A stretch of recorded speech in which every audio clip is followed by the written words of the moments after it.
네, 안녕하세요, 여러분들. 역사는 최태성. 네, 이렇게 힘차게 시작하시라고 설명드렸습니다. 여러분, 오늘 제가 처음 들어갈 때는요, 여러분 인생에 대해서 잠깐 한번 이야기를 나눠보겠습니다. 여러분, 인생은요, 늘 잘 나가는 시기만 있는 건 아닙니다. 성장 곡선이라는 게 있잖아요.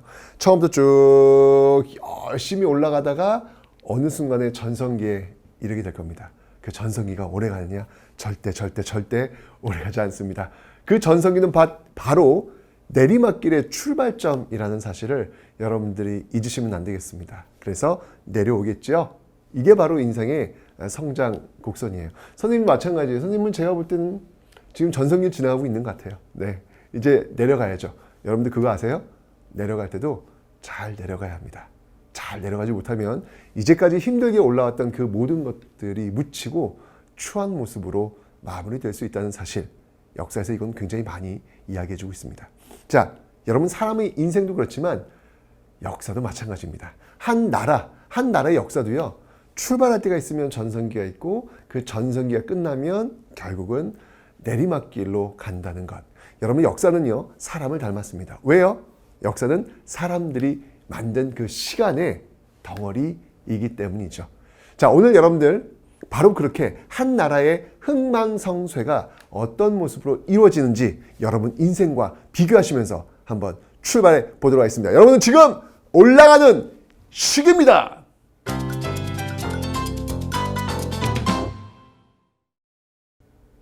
이게 시험에 나옵니다.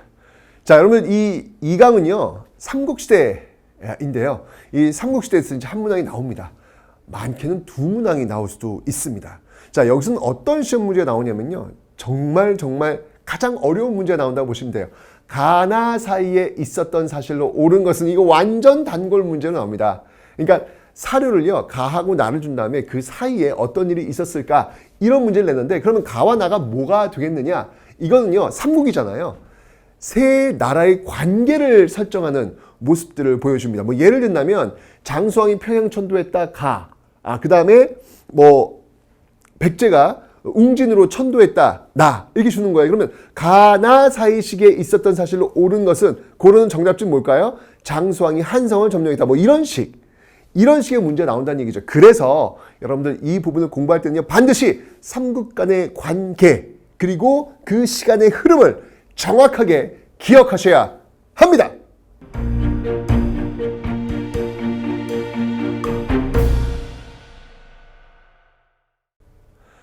자, 이제 여러분들 백제부터 한번 살펴보도록 하죠. 백제, 고구려, 그리고 신라 순서대로 살펴볼 텐데, 왜 제가 이 순서를 잡았냐?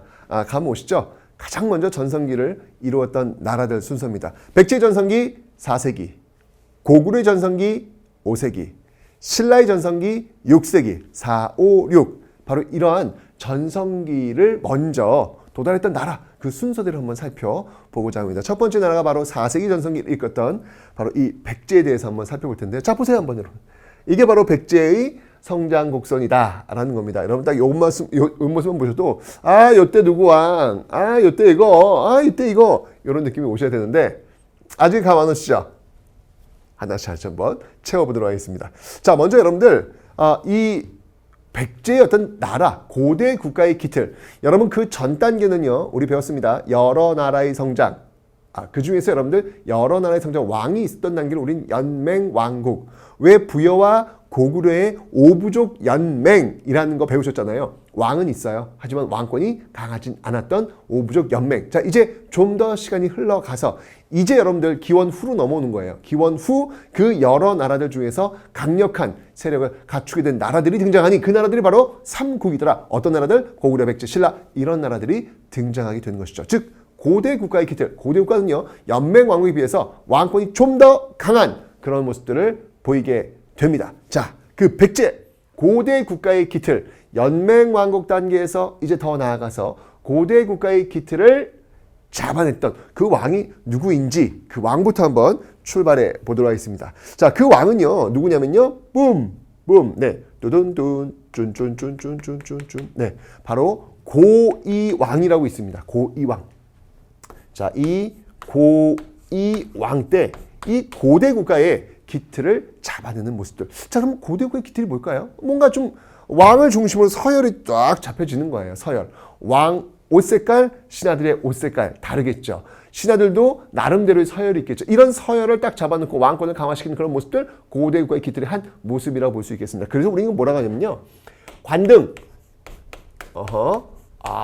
관등. 관등이라고 하는 것은 뭐 지금도 여러분 공무원들 보면 9급, 7급, 뭐 6급 뭐 이런 공무원들 급이 있죠. 이런 관리들 등급을 매기고 있는 그런 서열을 정착했다라는 거. 그 다음에 이제 여러분들 그 서열에 따라서 옷 색깔을 달리하는 거예요. 이걸 바로 관복이다 라고 합니다. 자, 바로 이렇게 고이왕 때는요. 바로 이런 관등과 관복제를 정비하였다. 이렇게 여러분들이 좀 정리를 해 놓으시면 되겠네요. 이러면서 고대 국가의 기틀을 지금 잡아 나가고 있구나라는 것을 봐두시면 되겠습니다. 이게 고이왕 때 있었던 모습이에요. 그러니까 이렇게 고대 국가의 기틀을 잡고 나서 이 백제라는 나라가 여러분들 지금 어디에 위치하고 있는 나라예요? 충청도? 전라도? 아니야. 여러분 그거 굉장히 큰 오해예요. 백제는 여러분들 어디서 출발했냐면 바로 서울입니다. 이 한강을 중심으로 해서 출발했던 나라죠. 나중에 이제 쫓겨가서 충청도, 전라도 쪽에 기반을 두었을 뿐이지 엄연히 이 서울이 바로 백제. 그렇기 때문에 여러분들 중국과의 교역이나 어떤 선진국과의 교역이 굉장히 활발히 이루어져요. 빨라요. 그래서 외국과의 어떤 문물 교육이 빨라요. 그래서 고대 국가의 기틀을 딱 잡자마자 바로 치고 올라와서 전성기를 이루게 되더라. 자, 그 전성기를 이루었던 왕이 누가 되겠습니까? 여러분, 우리는 잘 알고 있죠? 네, 바로 그 전성기의 왕은 4세기를 이끌었던 이때가 여러분들 대략적으로 두둔둔둔둔둔 3세기 이 모습이라면 백제 전성기는 여러분들 잘 아시겠지만 바로 4세기를 이끌고 있습니다. 자, 백제 전성기를 이끌었던 왕을 한번 볼게요. 바로 근초고 왕이 되겠습니다. 근초고왕. 그죠?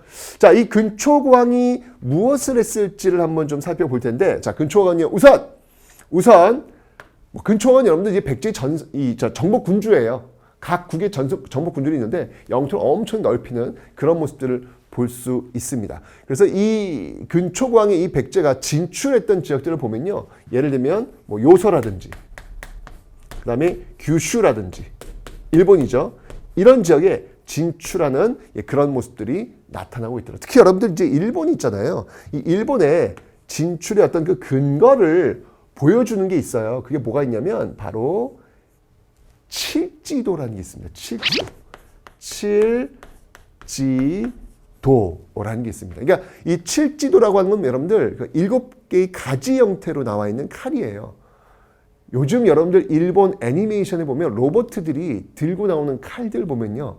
바로 신이 내린 칼, 그게 바로 백제의 칠지도 모습을 갖고 있습니다. 네, 이거 엄청나게 멋있어요. 거기 보면 여러분들 가운데 금으로 딱 상감을 해놓고요. 이제까지 이런 칼은 없었다. 아주 그 백제의 그 자신감, 자신감이 그냥 느껴지는 아주 자부심 정말 쩐다는 표현도 그렇지만 그런 칼이 바로 이 칠지도다. 보면 참 멋지다라는 느낌, 나도 갖고 싶다라는 느낌이 드는 그런 칼. 이게 이제 일본으로 건너갔다는 이야기 뭐냐면 그만큼 일본과의 교류가 있었다. 이런 걸 볼 수 있겠죠. 근초고왕 시대였고요. 뿐만 아니라 여러분들 이거 외국 지역으로 진출할 뿐만 아니라 국내에서도요. 엄청나게 영토를 확장하는 모습을 보이고 있죠. 자, 우선 여러분들 이 근초고왕 남쪽으로 내려갑니다. 자, 남쪽으로 내려가서 그 남쪽에 어떤 나라가 있었냐면 바로 마한이 있잖아요. 마한. 여러분 여러 나라 성장에서 우리 봤죠. 마한 지난 변한 사만이 있다고 그랬잖아요. 그 마한을 근초고왕 때 이제 드디어 병합하는 모습들 보이고 있더라. 더 중요한 거, 자, 너무너무 중요한 내용이 있죠. 바로 근초고왕 때 이제 북쪽으로, 남쪽으로는 마한 병합이고 북쪽으로는 고구려를 공격했다는 사실. 엄청나죠. 고구려를 공격해서 이때 고구려의 왕이 전사되는, 고구려의 왕은 바로 이때 고구려국에서 죽은 원통한 왕, 고국원왕. 여러분 고구려 역사에서 단 한 번도요 외세의 침탈 속에서 고구려가 어떤 나라입니까? 외세의 침탈 속에서 정말 버텼던 나라 아닙니까? 한 번도 왕이 죽은 적이 없어요. 딱 한 번. 딱 한 번. 바로 백제의 근초광의 공격 때 왕이 죽게 되는 어마어마한 고구려의 위기를 겪게 되는 시기. 이게 바로 4세기 근초광 때의 모습이다 라고 하는 것을 여러분들이 기억하시면 되겠습니다. 와우, 대단하네요. 이 근초광은요. 그죠? 역시 정복 군주의 그 위상을 아주 명백하게 보여주고 있는 모습을 지금 여러분들은 확인하고 계신 겁니다. 4세기 백제의 전성기를 이끌었던 두두두두두두두두두두두두 바로 한강을 장악하고 있었던 바로 근초광임을 여러분들 기억하시면 되겠습니다. 근초광 4세기 백제의 전성기였습니다. 그러나 제가 얘기했잖아요, 여러분들. 인생도 마찬가지고 역사도 마찬가지예요. 전성기는 곧 내리막길의 출발점이라고 했죠. 5세기로 넘어가면 이제 5세기 전성기, 5세기 주인공은 백제가 아니었습니다. 여러분들 여러분들 뭐 좋아하는 인강 스타 강사 선생님들 계시잖아요, 그죠? 그분들의 전성기는 영원한 게 아니에요. 다 때가 있는 겁니다. 정말 저분 일타 강사 저 자리는 정말 난공불락일 것 같죠?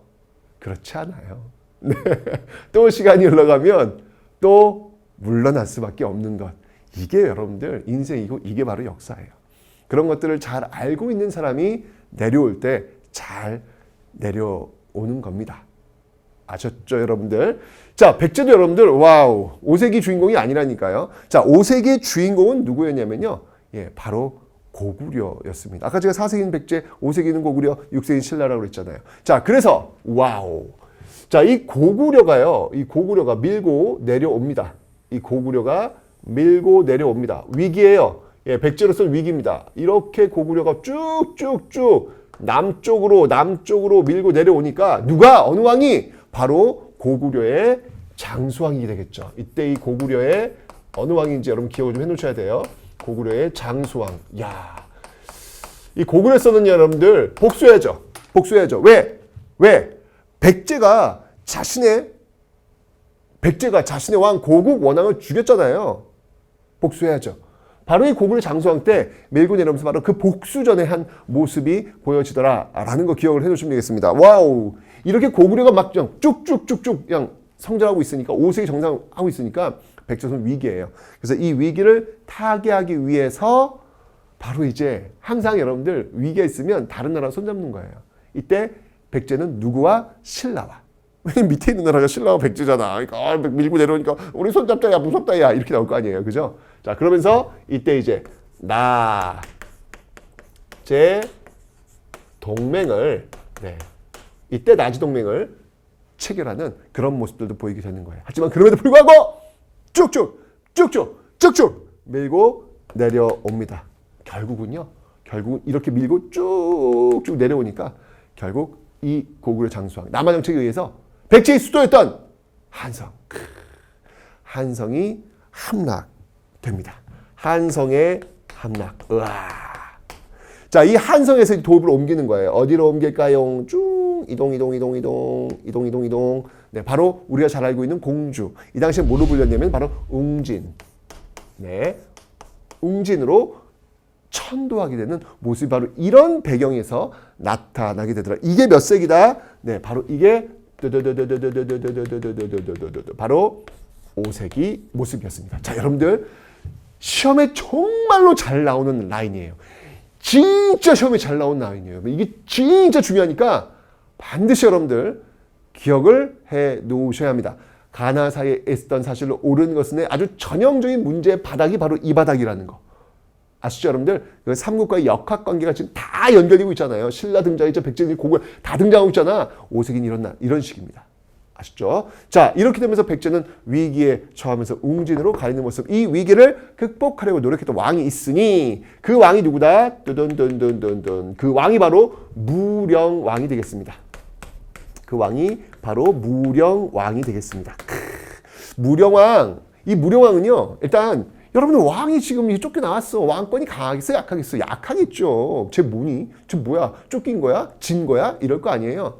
뭔가 왕권을 강화할 필요가 있었겠죠. 그래서 자신의 왕족들을 22담로 특수행정구역이거든요. 22담로에 자신의 오른팔들을 보내서 야 저기 감시, 야 저기 감시, 야 저기 감시 이런 모습을 보이는 거예요. 자, 그래서 무령왕 때 여러분들 기억해야 될 요소는 바로 22담로다.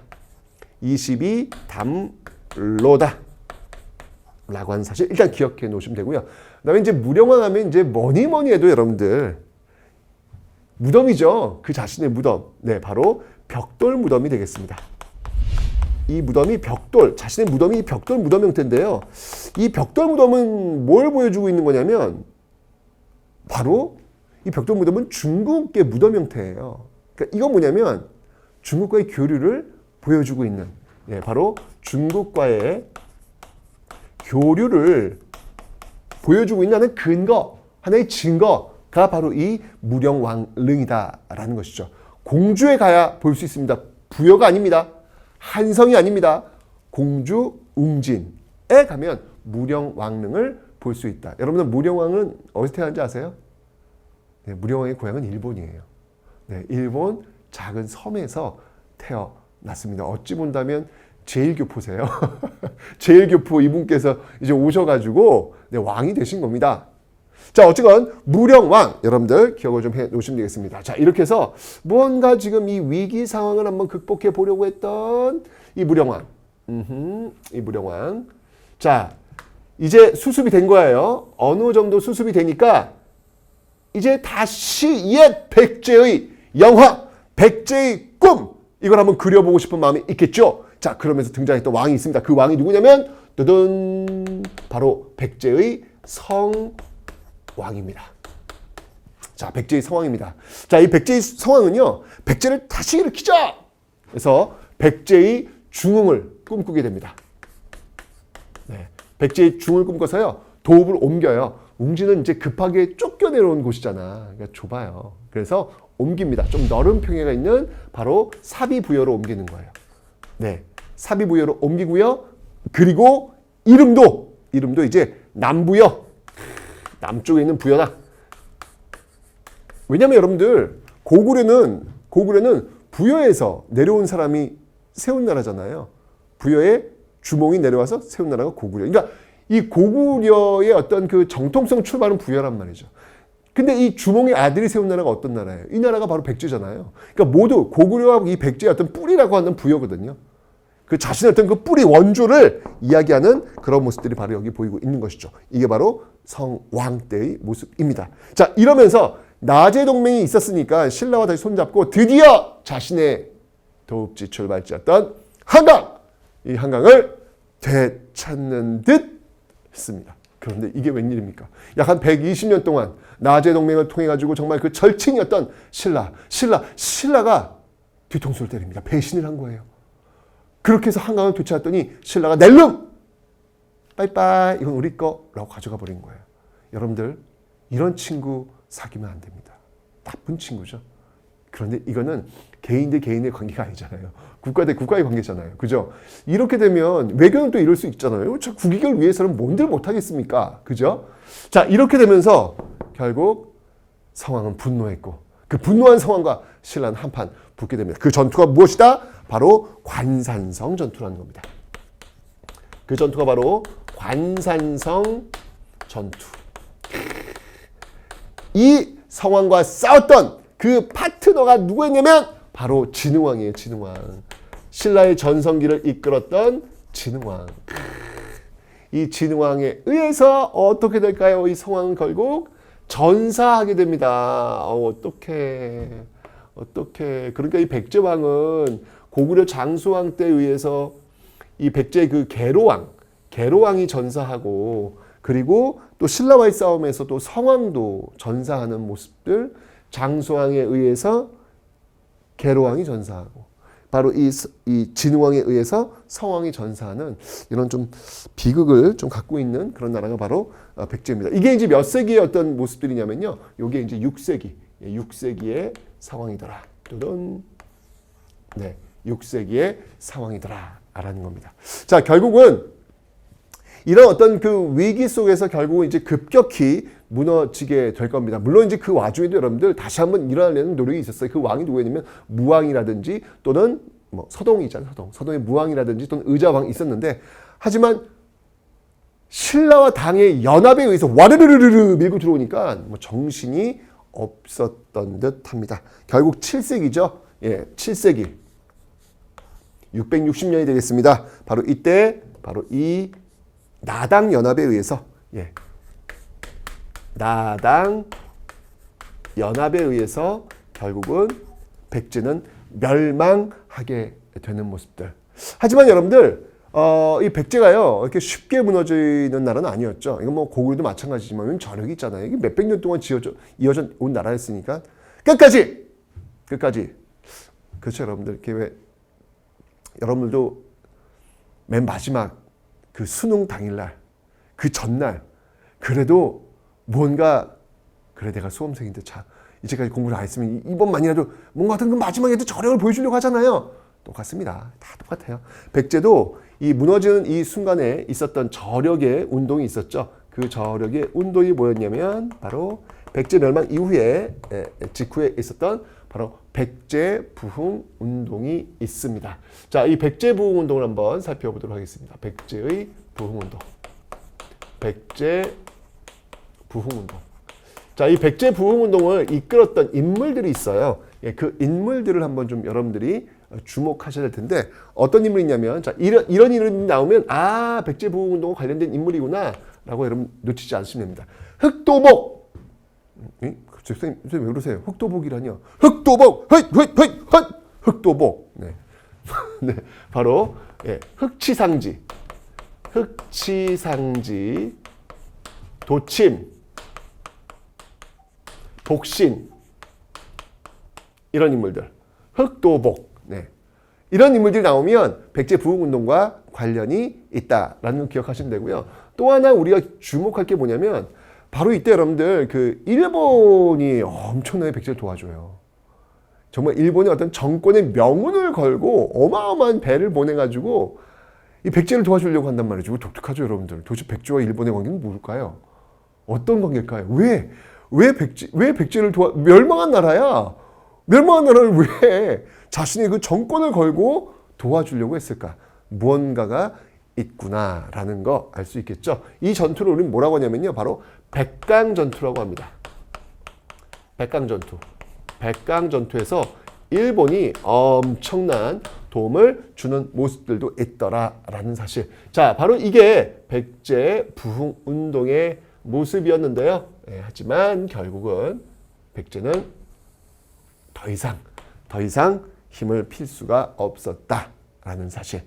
이렇게 해서 여러분들 정말 그 백제 다른 나라보다 훨씬 더 그 선진적인 문명을 먼저 이루었던 이 나라 정말 제일 먼저 잘 나갔죠. 제일 먼저 잘 나갔지만 끝날 때까지 끝난 게 아닙니다, 여러분들. 결국은 장수왕의 이 압박, 그 다음에 진흥왕의 압박으로 인해서 결국 나당연합의 압박에 의해서 결국 그 잘 나가던 전성기의 마지막 모습을 보이게 되었던 모습들. 사람의 성장, 인생과 많이 비슷하구나라는 걸 이 백제 성장을 통해서 여러분들이 기억하시면 되겠습니다.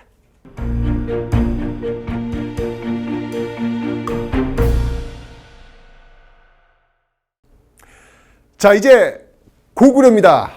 얘 이름만 들어도 가슴이 뜨거워지는 나라가 바로 고구려가 아닐까. 정말 이 고구려 그 만주벌판에 그 말을 날렸던 그 철갑 기마병의 모습, 우와! 상상만 해도 참 신나는 그런 모습이죠. 맞습니다. 자, 고구려에 대해서 한번 볼 텐데요. 고구려도 역시 마찬가지로 그렇게 맨 처음에 아장아장 걷던 고구려가 엄청난 전성기를 구가하다 결국은 또 역사에서 퇴장하는 모습들을 보이게 될 겁니다. 이게 역사고 이게 또 인생입니다. 자, 여러분들 맨 처음에 이 고구려 그 고대 국가의 깃털 제가 얘기했어요. 그 앞에 있는 연맹왕국 그 다음 단계가 고대 국가. 고대국의 특징은 연맹왕국에 비해서 왕권이 좀 더 강한 모습들을 보이고 있더라. 그런 왕권이 강한 모습을 보이게 했던 그런 왕들을 한번 보자는 얘기죠. 자, 먼저 대략 한 1세기, 2세기 그 경우로 넘어가는 과정 속에 등장하는 왕들인데요. 자, 먼저 여러분들 태조왕을 들 수 있겠습니다. 자, 이 태조왕. 네, 태조왕. 이 태조왕 때 여러분들 왜 그 앞 단계에서 왜 그 고구려의 그 이 해산물 소금 바쳤던 나라 있죠. 그래서 왕이 없어, 군장밖에 없어, 너무 괴롭혀, 고구려 괴롭혀 라고 했던 나라잖아요. 네, 바로 옥저입니다. 이 옥저를 드디어 정복하는 정복하는 모습들을 이 태조왕 때 보이고 있더라라는 것이죠. 자, 그래서 이렇게 하나 연결해 놓으시고요. 이렇게 하나 연결해 놓으시고요. 자, 그 다음에 진짜 이 고대 국가의 기틀을 좀 잡았던 왕이 있어요. 실질적인 그 왕이 누구냐면 바로 고국천왕이라는 왕입니다. 어디서 들어본 것 같잖아요, 여러분들? 네. 고국원왕. 고국원왕은 백제 근초왕이 쳐들어와서 죽었던 왕이 고국원왕이고, 여긴 고국천왕이에요. 자, 그래서 고국천왕을 한번 살펴봅시다.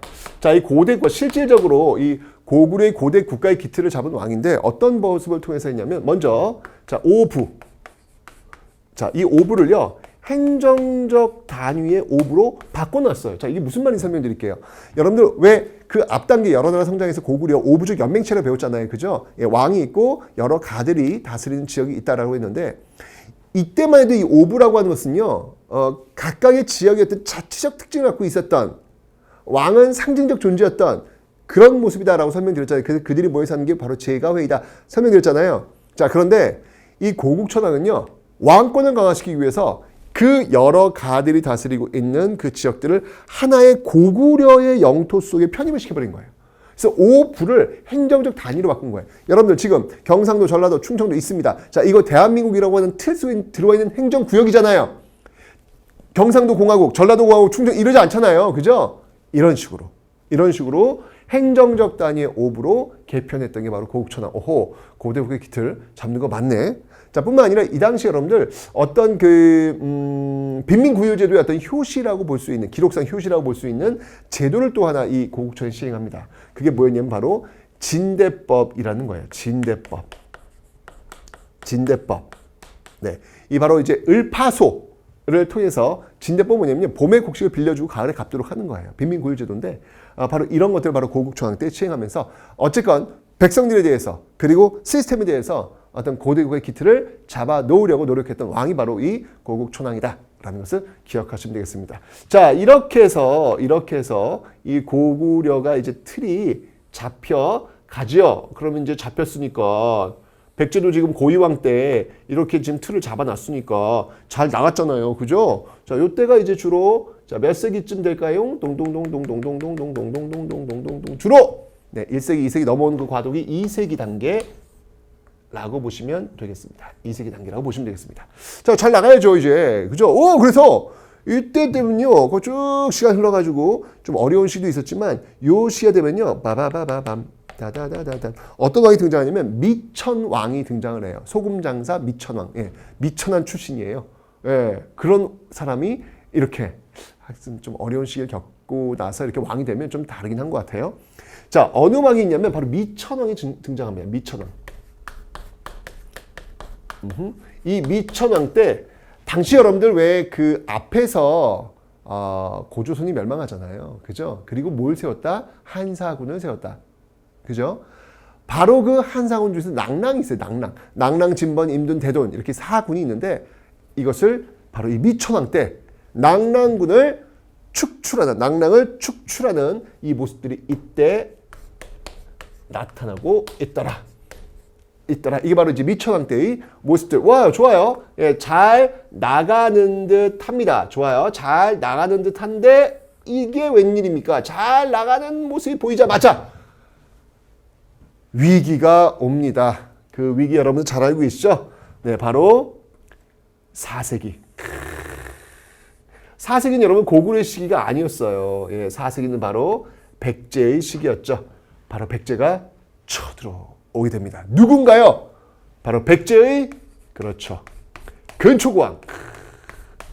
4세기는 이 백제의 전성기였으니까요. 근초고왕이 쳐들어오게 되면서 결국 여러분들 배웠죠? 어느 왕이 전사했다? 네, 고국원왕이 전사하는, 고국원왕이 전사하는 이런 사태까지도 오게 되었다라고 설명드렸습니다. 이게 이제 여러분들 특히 4세기에 뚜렷하게 있었던 모습임을 여러분들이 알고 있습니다. 위기죠. 왕이 한 번도 죽은 적이 없었는데 왕이 죽었단 말이에요. 위기입니다. 여러분들도 이제 수험생활 하시면서 위기가 오시게 될 겁니다.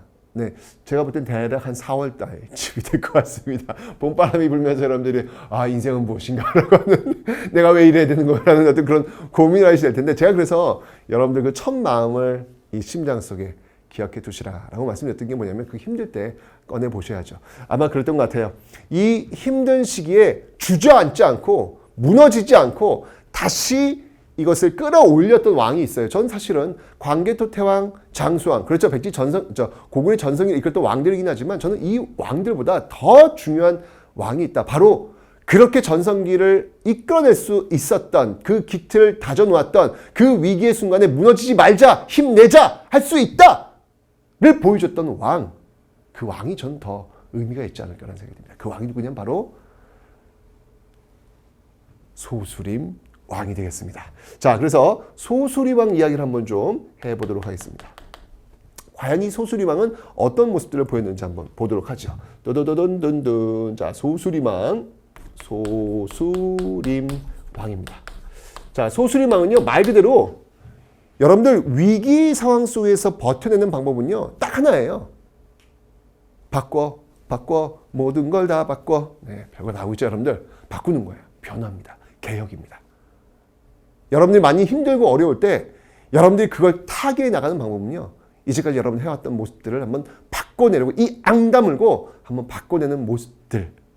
역사에서는 그렇게 이야기해주고 있습니다. 소수리망이 그랬습니다. 자, 그래서요. 이 소수리망은요. 싹 바꿉니다. 먼저 시스템, 법, 율령을 도입합니다. 율령. 율은 형법, 령, 행정법 이런 걸 얘기하는 거거든요. 어떤 사회 어떤 기틀이 되는 그 법 체계를 딱 만들어 놓고 있는 거예요. 왜? 새로운 국가를 만들어야 되니까. 율령 있고요. 그 다음에 생각, 법뿐만 아니라요. 생각들도 이제 그냥 서로 믿고 있는 종교가 다 달랐어요. 오부족 연맹체 하에서는 그랬단 말이에요. 각각 부족이 믿고 있는, 가들이 다스리고 있는 지역이 믿고 있는 종교가 다 달랐단 말이에요. 이러면 국론 통일이 안 된다. 하나로 뭉치자라고 해서 고등종교를 이때 국가에서 장렬하게 됩니다. 이게 바로 불교. 소수리망 때 바로 불교를 적극적으로 지금 채택하고 있는 모습들 보이고 있는 거예요. 사상적으로 무장하는 거예요, 지금요. 지금 율령을 통해서 행정적으로 완비를 했다면 불교를 통해서 사상적으로 무장하고 있는 모습들을 지금 딱 보이고 있는 겁니다. 바꾸려고 하는 의지가 보이고 있죠. 뿐만 아닙니다, 여러분들. 사상적 무장에 더 하나 추가하는 게 있습니다. 바로 유학. 신하들한테 왕한테 충성할 수 있는 그 기반을 만들 수 있는 유학. 그래서 그 유학 교육 기관으로서 태학을 우리나라 역사상 기록상 본다면 우리나라 최초의 고등교육기관 태학이라고 볼 수 있겠죠. 바로 이 소수리망 때 이런 어떤 그 변화와 개혁의 의지가 지금 보이고 있더라라는 겁니다. 이게 바로 소수림 왕의 개혁이었던 것입니다. 바로 이런 개혁들이 있었기 때문에 이제 드디어 전성기, 고구려, 광개토 태왕이 나오는 거예요. 그냥 나오는 게 아니란 얘기예요, 여러분들. 여러분들이 지금 수능에서 그 엄청난 성과를 거둘 수 있다. 바로 여러분들의 소수림 왕이 같은 그 어떤 의지, 어떤 변화의 개혁이 있어야만 여러분들 전성기는 오는 겁니다. 역사에서 그렇게 얘기해주고 있지 않습니까? 자, 지금 광개토 태왕 이제 5세기 전성기를 한번 둘러보도록 하겠습니다. 광개토 태왕입니다. 자, 이 광개토 태왕, 이 광개토 태왕이 어떤 그 업적을 보여줄 수 있는 게 있다면 역시 뭐니 해도 비석이죠. 네, 비석 볼 수 있습니다. 광개토 태왕의 비.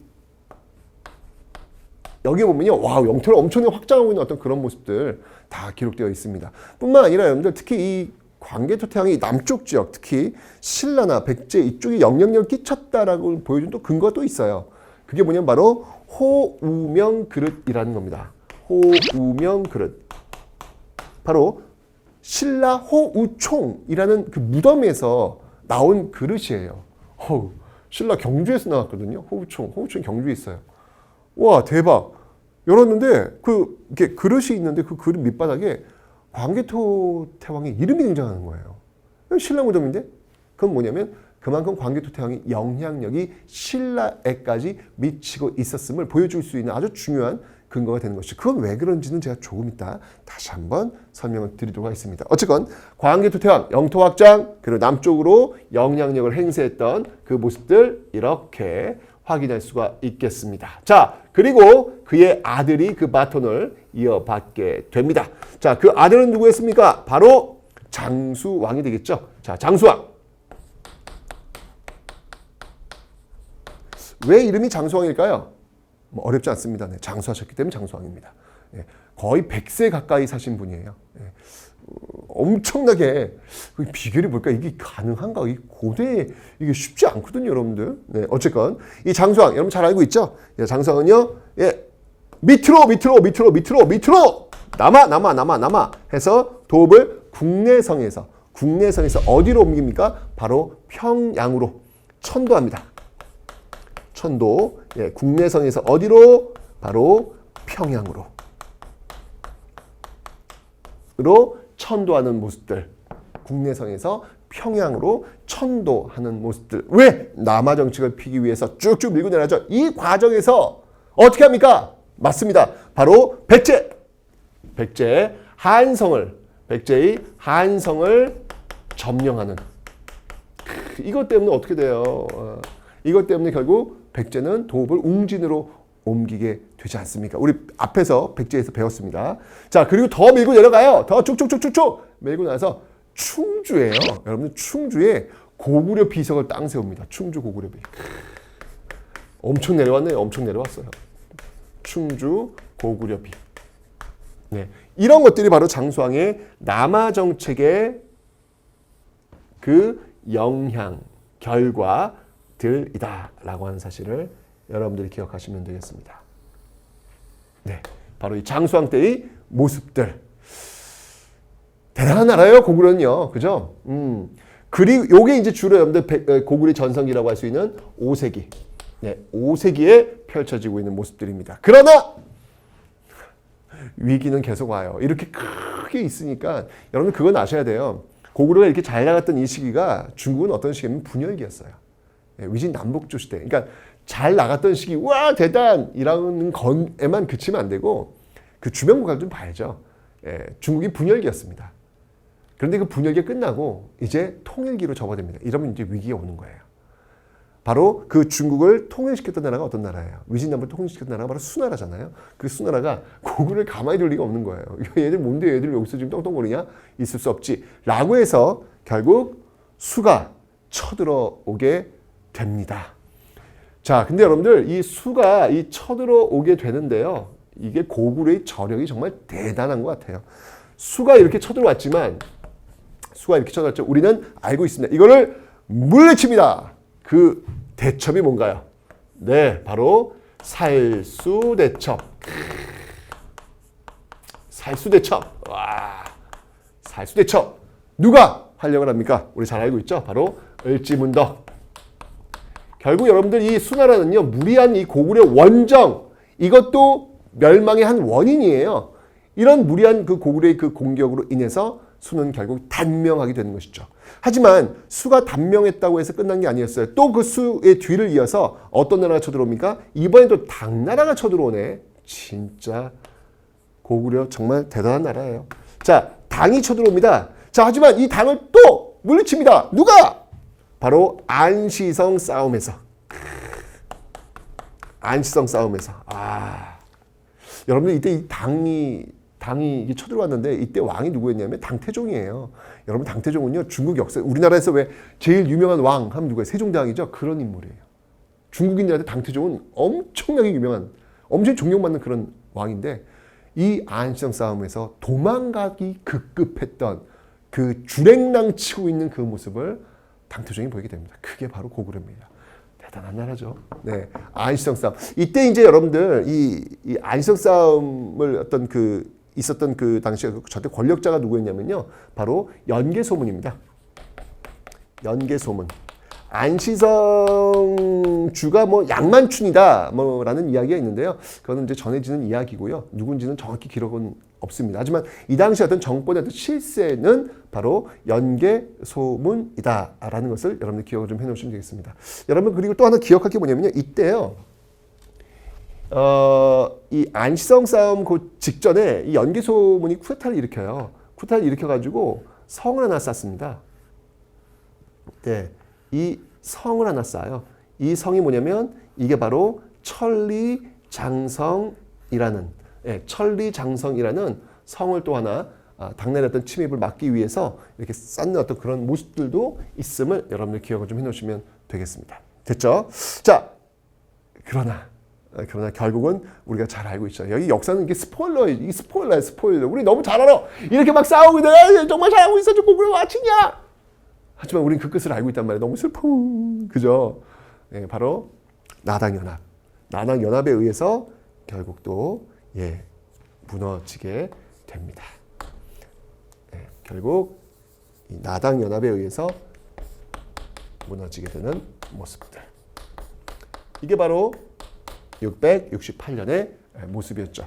하지만 여러분들 이 상황 속에서도 역시 고구려도 마찬가지예요. 고구려도 바로 고구려 부흥운동을 일으키는 모습들을 보이고 있습니다. 자, 고구려 부흥운동 한번 살펴볼까요? 고구려 부흥운동, 자, 한번 출발해 보도록 하겠습니다.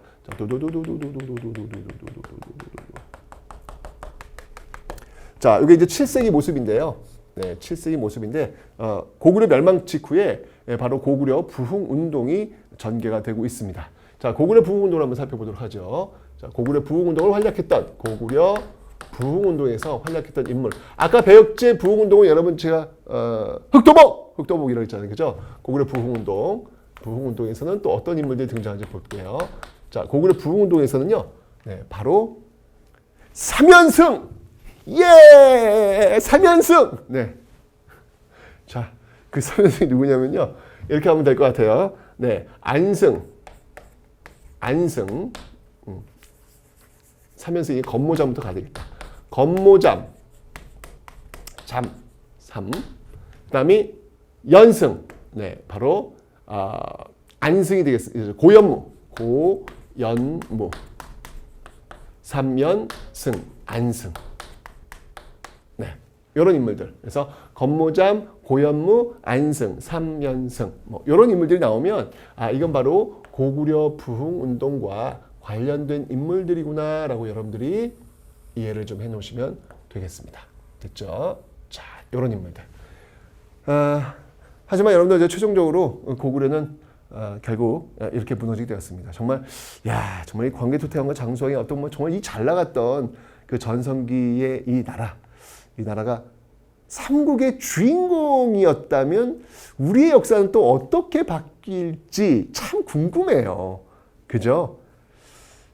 지금 우리의 어떤 그 역사 속에 로망으로 자리 잡고 있는 고구려 역시 마찬가지로 바로 이렇게 그 정말 쫄래쫄래 걸었던 그 시기에 출발해서 이런 위기를 잘 겪고 변화와 개혁을 이끌었던 소수리왕을 거치면서 바로 이렇게 전성기를 마련했다는 저는 이거 하나 우리가 좀 배울 부분이 있지 않나 라는 생각이 들면서 고구려 마치도록 하겠습니다.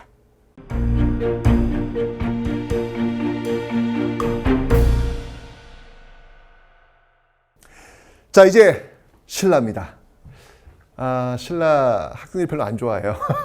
왜냐면 왜 니네들이 고구려 땅 다 잃어버리고 이렇게 삼국을 통일했는데 라고 이야기를 하는 것이죠. 하지만 우리가 또 이제 배울 게 있어요. 그 누구도 신라가 여러분들 삼국의 주인공이 될 거라고 생각을 못했습니다. 왜? 가장 후진적인 나라 맞거든요. 고구려에 비해서 군사력 열세였고요. 백제에 비해서 문화적인 차이가 너무 났던 그런 나라. 예를 들면 뭐 선덕여왕 때 지었던 황룡사 구축목탑, 그거 신라가 만들 능력이 없었어요. 그래서 결국 백제의 아비지라는 장인을 모셔와서 세울 정도로 기술이 없다는 얘기예요. 그만큼요. 그랬던 나라가 삼국 통일의 최종적 주인공이 되었다는 사실, 이거 굉장히 큰 의미를 시사하고 있습니다. 여러분도 지금 혹시 여러분 맨 앞에 있는, 여러분 앞에 가고 있는 친구들을 바라보면서 왜 난 저렇게 못하지? 라고 생각하면서 주저앉을 수 있지만 여러분 그때 신라를 한번 떠올려 보십시오. 가장 맨 뒤에 있었던 그 나라가 최종적 주인공이 되었다는 이 역사에서 우리는 무언가를 배워야 되지 않을까라는 생각이 듭니다. 그 신라 출발합니다. 자, 신라는 여러분들, 네, 맞습니다. 왕이요. 이렇게 변변치가 않아요. 여기는요, 독특하게 왕도 막 이렇게 돌아가면서 이렇게 하는 모습들을 보이고 있습니다. 자, 그래서 초기는요, 박씨, 석씨, 김씨. 네, 박씨, 그 다음이 석씨, 그 다음이 김씨. 네, 이렇게 이런 모습들이에요. 너무 재밌는 게 뭐냐면 야 경주 김씨 너는 시조가 누구야? 네 저는 박형거세요. 그 얘기하더라고요. 아 김할지야 김할지. 아니 아무리 그래도 그렇지 어떻게 이름이 바뀌겠니 성이 바뀌겠니? 네 김알지 여기가 박형거세 석탈의 김알지 아시죠 여러분들? 네 경주 김씨 제가 깜짝 놀랐어요. 왜냐면 신라를 세운 사람이 박혁거세다 보니까 우리가 경주 김씨가 신라 주인공 아닌가? 그러니까 우리 할아버지는 박혁거세 이렇게 가더라고요. 띵 아닙니다 여러분들. 자 박씨, 석씨, 김씨 이렇게 돌아가는 어떤 그런 모습 속에서 이거 고대국가의 어떤 모습들이 전혀 안 있었다는 얘기예요. 이제 그 틀이 잡히는 시점. 그때가 어느 때냐면요. 바로 뇌물 마립간, 뇌물왕 때쯤 되면 이 모습들이 이제 틀이 잡혀지게 됩니다. 자, 그래서 가볼게요. 자, 뇌물 마립간 시대로 한번 가보도록 하겠습니다. 또 왕도 아니야. 여기 또 마립간이야. 자, 그래서 뇌물왕. 이때는 이제 왕이라고 하는 건 나중에 이제 왕을 한 번에 다 붙여줘요. 지증왕 때. 그때 왕이지 원래 이때는 마립간이었습니다. 마립간. 일단 써볼게요. 예. 자, 이 뇌물 마립간 때 와서 비로소 이제 드디어 김씨 세습이 이루어집니다. 김씨 세습이 이루어지는 거예요. 이제 드디어 이제 경주 김씨의 나라가 이제 이때쯤 되면 되는 거예요. 이때 김씨 세습. 자, 그리고 이때 여러분 왜 그럼 김씨 세습으로 이루어질까? 이유가 있어요. 이때 야 정말 신라가 거의 그냥 멸망 직전까지 가는 사건이 벌어집니다. 그게 뭐였냐면요. 바로 이때 와우 외가 쳐들어오죠. 이 외를 격퇴시켜준 왕이 있어요. 신라가 너무 놀래가지고 도와주세요 라고 급하게 올라가서 SOS를 쳤던 나라가 바로 고구려. 그 왕이 바로 광개토태왕입니다. 광개토태왕이 고구려 군대를 보내주는 거예요. 알았어 도와줄게 라고 해서 이 경주를 그냥 다 무너뜨리기 일보 직전에 드디어 고구려 군대 쫙 등장하는 거예요. 드라마틱하지 않습니까? 그래서 이 외를요 격퇴를 시켜줍니다. 누가? 바로 광개토. 네, 광개토 태왕이 말이죠. 멋져요. 네. 자, 그래서 이 뇌물 마립간 때 있었던 이 내용들을 기억하시기 바랍니다. 이렇게 고구려가 와가지고 도와준 거예요. 근데 여러분들 절대 여러분 외교는 공짜 없어요. 다 거기에 대한 대가를 지불해야죠. 근데 고구려 와봤는데 왜 독특해? 야 누구한테 명언이 있는데 왕이 막 돌아가면서 박씨, 석씨, 김씨. 너 뭐냐 너희들? 왜 얘들 왜 이래? 누가 왕이야? 야 김씨 너희들이 다 쭉. 예. 그래야 또 영향력을 행사하기도 좋잖아요. 딱히 단일화되는 게 필요하잖아요. 뭐 그런 어떤 영향력들이 다 연결되어서 바로 뇌물 마립간 때 이런 모습들. 여러분이 광개토 태왕이 이렇게 외를 격퇴시켜줬다. 신라의 영향력을 당연히 보여주겠죠. 그 근거가 뭘까요, 여러분들? 앞에 설명드렸죠. 공부를 할 때 바로 호우명 그릇. 그래서 경주 호우총에서 호우명 그릇의 광개토 태왕이라는 이름이 등장할 수밖에 없었던 거죠. 네. 그만큼 광개토 태왕의 영향력이 세다라는 거. 자, 이때가 이제 언제였냐면요. 이제 드디어 고대 국가의 기틀을 잡기 시작한 이때가 바로 4세기. 네, 아유 느려요. 네, 이제 4세기면 여러분 사실은 백제 지금 전성기에 지금 근초가 지금 막 난리 났어요 지금요. 근데 이제서야 겨우 이제 저기 김씨 세습 뭐 이런 거 정도 아직도 왕도 아니야. 그냥 뇌물 마립간 김씨 세습 이 정도. 네?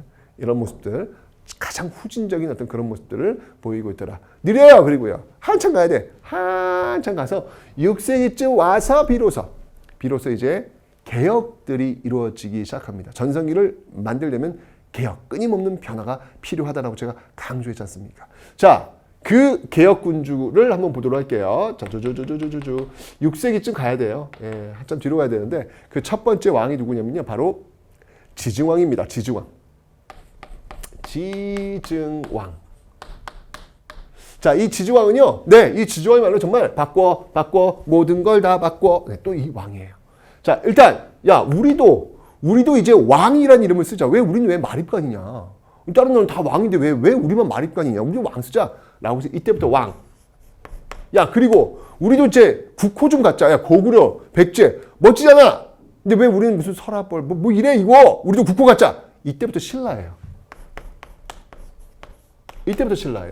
그리고 신라 장군이 사무 지하에서 웃는다. 어디를 정벌합니까?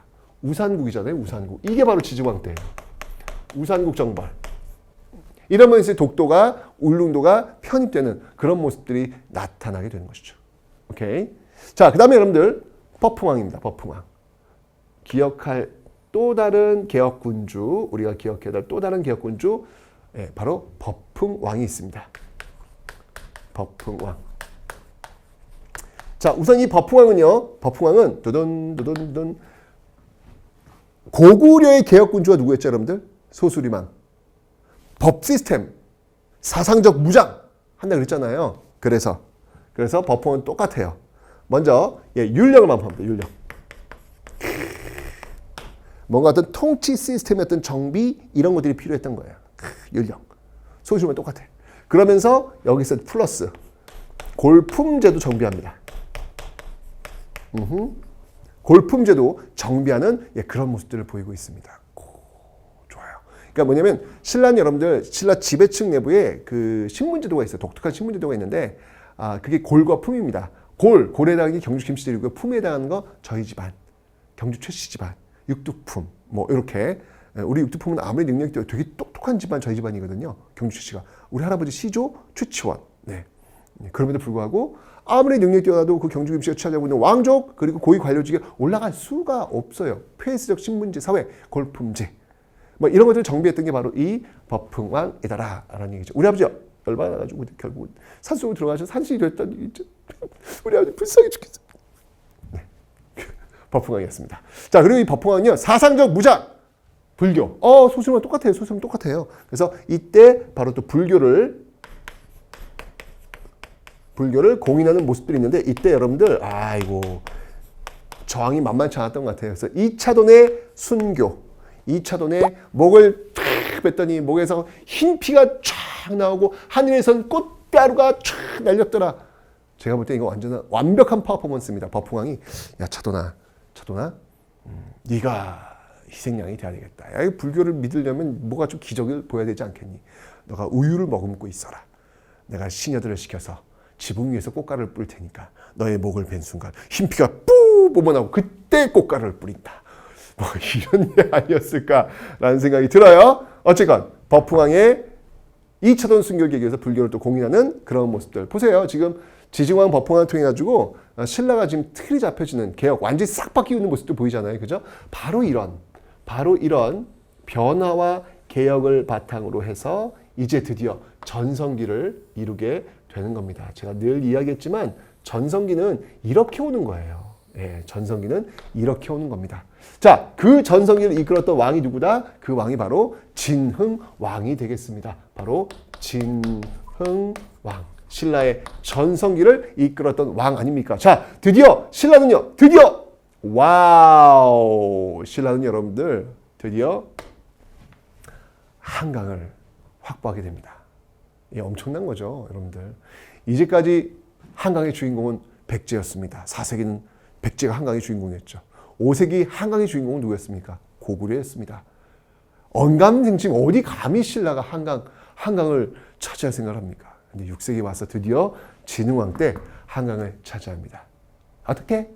배신을 해가지고 네, 원래 백제랑 이게 같이 나재영 동맹이었는데 백제 상황 뒤통수 딱 때리고 딱 뺐었잖아요. 그죠? 예, 그런 모습으로 드디어 신라도 한강을 차지하는 모습이 나타납니다. 너무 중요하죠, 여러분들. 한강 장악. 이 한강을 장악하면서 드디어 이 중국과의 어떤 직교역이 가능해진 것이죠. 예, 당항성. 이러면서 여러분들, 두두둔둔둔둔둔. 이 한강뿐만 아니라 이 영역을 쭉 확장했던 정복군주의 진흥왕은요. 그래서 그 정복했던 곳마다 빵빵빵 비석을 세웁니다. 그 비석을 우리는 뭐라고 하냐면 바로 순수비라고 하죠. 네, 뭐 예를 들면 한강을 장악하고 나서 만들었던 비석이 있다면 진흥왕 순수비 뭐 이런 것들이 있겠죠. 그죠? 그리고 이런 과정 속에서 여러분들 바로 화랑도를 또 개편하는 그런 모습들이 보이고 있습니다. 화랑도의 개편. 자, 이게 바로 진흥왕 때 보여진 모습이죠. 여러분, 이 화랑도 개편은 굉장히 중요한 것 같아요. 어떤 국가를 위한 어떤 그런 청년들을 지금 양성해내는 모습들. 나중에 여러분들, 이런 그 화랑도 출신들이 그 백제와의 그 마지막 싸움, 그 황산벌 있잖아요. 그 전투에서 정말 이 개백의 그 5천 결사대는 죽기 살기로 싸우거든요. 거의 이길 수가 없는 그런 상황이었어요. 김유신의 이 신라 군대가 방법이 없는 거예요. 그때 이 화랑도들이 정말 살신성인, 뭐 관창이나 이런 사람이 그때 등장하는 거잖아요. 살신성인하는 과정 속에서 결국은 겨우겨우 백제를 진압하는 그런 모습들을 보이게 될 겁니다. 어쨌건 이 6세기 진흥왕 이때가 바로 신라의 전성기였다라는 사실.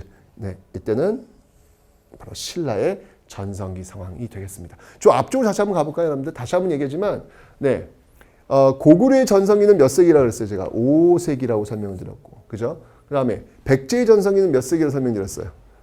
네, 백제 전성기는 바로 4세기라고 설명드렸죠. 이렇게 4세기, 5세기, 그리고 6세기로 이어지는 어떤 그런 모습들을 여러분들 좀 기억하시면 되겠습니다. 됐죠? 자, 이런 어떤 모습들. 자, 이제 신라는 끝이 아니에요. 여러분 이게 보세요. 신라는 계속 잘 나가요. 예, 아까 그 백제와 고구려는 이렇게 꺾어졌잖아요. 근데 잘 나간다고요. 여기 끝이 아니야. 이제 더 잘 나가요. 통일신라 되면요. 그죠? 자, 어떤 과정을 통해 가지고 바로 이 삼국통일의 주인공이 되었을까요? 자, 바로 나당연합입니다. 예, 나당연합. 나당연합을 이끌어내고 있더라. 이 나당연합, 당나라 손을 잡은 거예요. 당나라 손을 잡으면서 결국 백제를 무너뜨리고 이후에는 고구려까지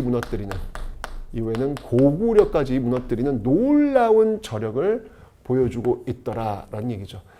솔직히 말해서 뭐 우리는 민족사의 어떤 그 입장에서 본다면 좀 속상한 부분이긴 하지만 신라의 입장에서 본다면 여러분 이거는 탁월한 선택이었다라고 볼 수 있겠죠. 이때 이제 이런 것들을 주도했던 인물, 나당연합이라든지 뭐 백제 멸망을 이끌었던 주도했던 인물이 누구냐면요. 네, 바로 이 인물이 바로 김춘추라는 인물이에요. 김춘추. 태종 무열왕. 김춘추. 바로 태종 무열왕입니다. 신라시대 최초의 진골 출신의 왕이 바로 이 김춘추. 그 이전까지 성골들이 또 왕을 했었거든요.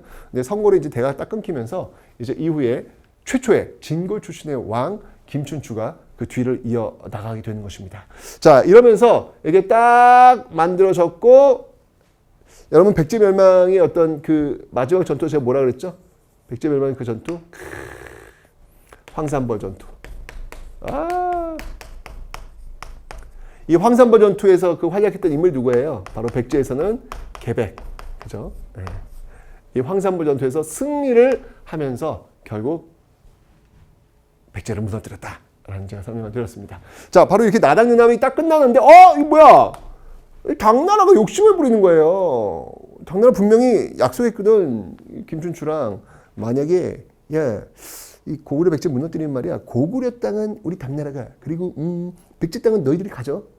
오케이? 약속을 한 거예요. 그렇게 된 거야. 그래서 이긴 거야. 백제 무너졌어. 그러면 약속을 가야 되는데 당나라가 그때 그건 없던 걸 하자, 야. 그냥 우리가 다 가질게. 라고 하는 거예요. 신라에서 황당한 거지. 오히려 신라에 대해 여러분들 막 총독부 같은 거 막 세우려고 하는 거예요. 결국은 신라가 나당연합에서 이제 나당 전쟁으로 전국을 바꿔냅니다. 당나라와 싸우는 것이죠. 나당 전쟁. 자, 이 나당 전쟁의 그 대표적인 전투가 있다면 그 전투가 바로 매소성 기볼포 전투라는 사실. 매소성 그리고 기벌포 전투.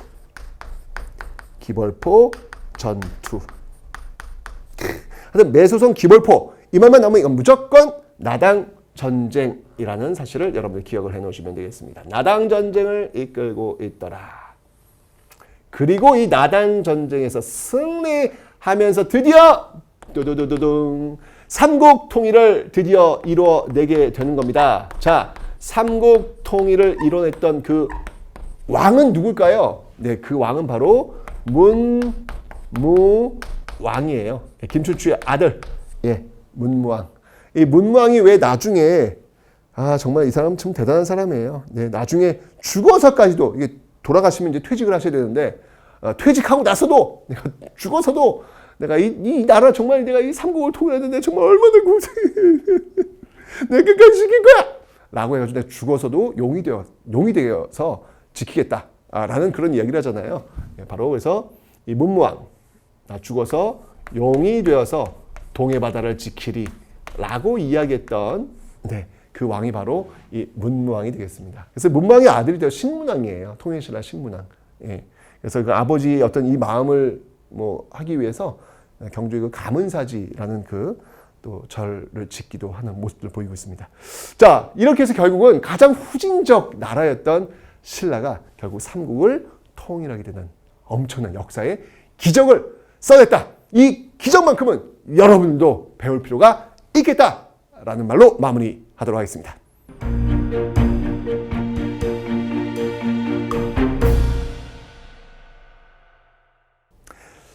자, 여러분들 이제 삼국이 끝났습니다. 끝났나 했고요. 그러면 굉장히 속상해하는 나라가 있습니다. 바로 가야입니다. 사실 가야 되게 속상할 것 같아요. 왜냐하면 가야는요, 이게 작은 단위로 연맹체로 고대국가를 발전하지 않아요. 가야는요. 근데 그 연맹체로 이렇게 성장했는데 무지하게 잘 사는 나라예요. 돈을 그냥 끌어들이는 나라예요. 끌어들이는 나라. 이 가야 그 작은 소국들이 돈 무지하게 벌거든요. 그래서 하나가 되기 어려웠나? 다들 잘 먹고 잘 사니까 굳이 우리가 하나 될 필요 있어? 그런 생각을 가졌나? 어쨌건 연맹체로 성장된 그 이유는 뭐였냐면 바로 이 지역에서 나는 철 때문에 그렇습니다. 이 동북아에서 이 가야의 철을 사들려고 난리도 아니었거든요. 자, 그렇다면 우리 기억하고 있어요. 변한 여러 나라의 성장의 과정 속에서 봤던 나라가 있습니다. 바로 변한이라는 나라가 있습니다. 변한. 기억나시죠, 여러분들? 자, 이 변한이라는 나라가 있는데 이 변한이라는 나라에서는 바로 이 철을 굉장히 많이 수출했더라. 바로 이런 변한의 그런 어떤 그 역사와 전통을 이어받아서 등장했던 나라가 있어요. 그 나라가 어떤 나라냐면 그 나라가 바로 금관가야다라는 것이죠. 자, 이 금관가야는요, 여러분들, 자 보세요. 자, 이 금관가야는 이 가야는요, 연맹체로 운영이 됩니다. 고대 국가가 아니라는 거예요. 그 당시에 여러 가야들이 있었는데 그 가야의 어떤 맹주, 그 가야의 맹주, 이게 전기 그 가야 연맹을 이끌고 있었던 나라가 바로 이 금관가야였더라라는 이야기죠. 그런데 이 금관가야에 위기가 옵니다. 그 위기가 어디서 출발하냐면 여러분 저 위에 여기 이제 이렇게 신라가 있잖아요. 이 신라라는 나라가 있는데 이 신라라는 나라에 신라라고 하는 이 나라에 바로 왜가 쳐들어옵니다. 이 신라라고 하는 나라에 왜가 쳐들어오죠. 왜가 쳐들어옵니다. 여러분 잘 알죠? 이때 왕이 어떤 왕이죠?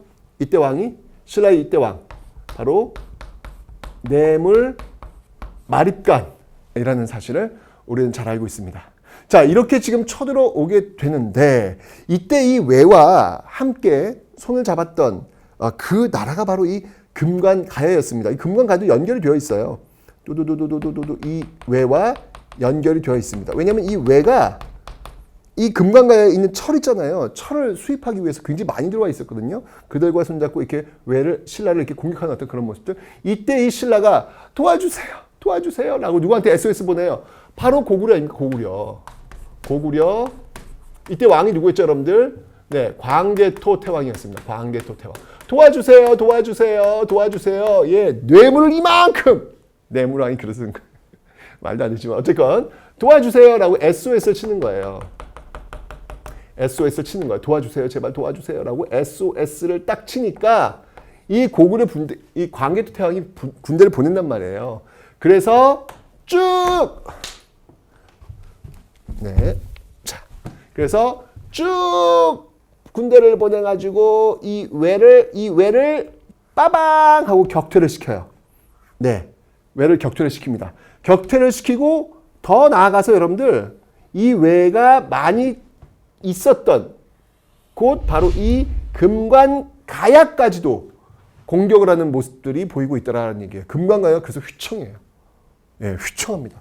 휘청해가지고 결국은 어떻게 하냐면 이 세력이 약화돼가지고요. 어디로 그 세력이 어디로 연결되냐면 바로 대가야로 연결이 돼요. 대가야. 대가야. 바로 이 대가야 연맹은요. 후기 가야 연맹을 이끌고 있었던 후기 대가야 연맹을 이끌고 있었던 이쪽으로 세력이 지금 재편되고 있더라라고 하는 소리. 그만큼 이 고구려의 힘, 그 영향력이 얼마나 셌는지를 여러분들이 아주 지금 적나라하게 지금 보여주고 있는 모습들이 아닐까. 이렇게 해서 세력이 이동하는 그 세력이 이 금관가야에서 이 대가야로 이동하게 되는 어떤 그런 모습들이 나타나고 있더라라는 이야기입니다. 네. 오해는 하지 마세요, 여러분들. 무슨 말이냐면 이 고구려 광개토 태왕의 공격에 의해서 이 금관가야가 멸망한 게 아니에요. 세력이 약화돼가지고 그 연맹의 주체가 대가야로 옮겨졌다는 겁니다. 무슨 말인지 알죠? 금관가야를 멸망시켰던, 나중에 이제 최종적으로 금관가야를 멸망시켰던 왕은 누구였냐면요. 이 금관가야를 멸망시켰던 왕은 네, 바로 이 왕은 버풍왕이에요. 예, 신라의 버풍왕입니다. 버풍왕. 신라의 버풍왕에 의해서 최종적으로 멸망되고요. 대가야는 신라의 진흥왕에 의해서 최종적으로 멸망이 될 거예요. 이 상황은 금관가야의 그 힘이 빠진 거야. 금관가야의 힘이 빠진 상황. 예, 세력이 약화된 것이지 멸망된 건 아니라는 이야기예요. 이렇게 광개토 태왕의 어떤 부대가 내려와가지고 금관가야를 공격해가지고 그 세력이 대가야로 옮겨졌다라고 하는 사실. 이걸 여러분들이 꼭 기억하세요. 이 역학 관계를 반드시 기억하시라. 가장 중요한 포인트였습니다.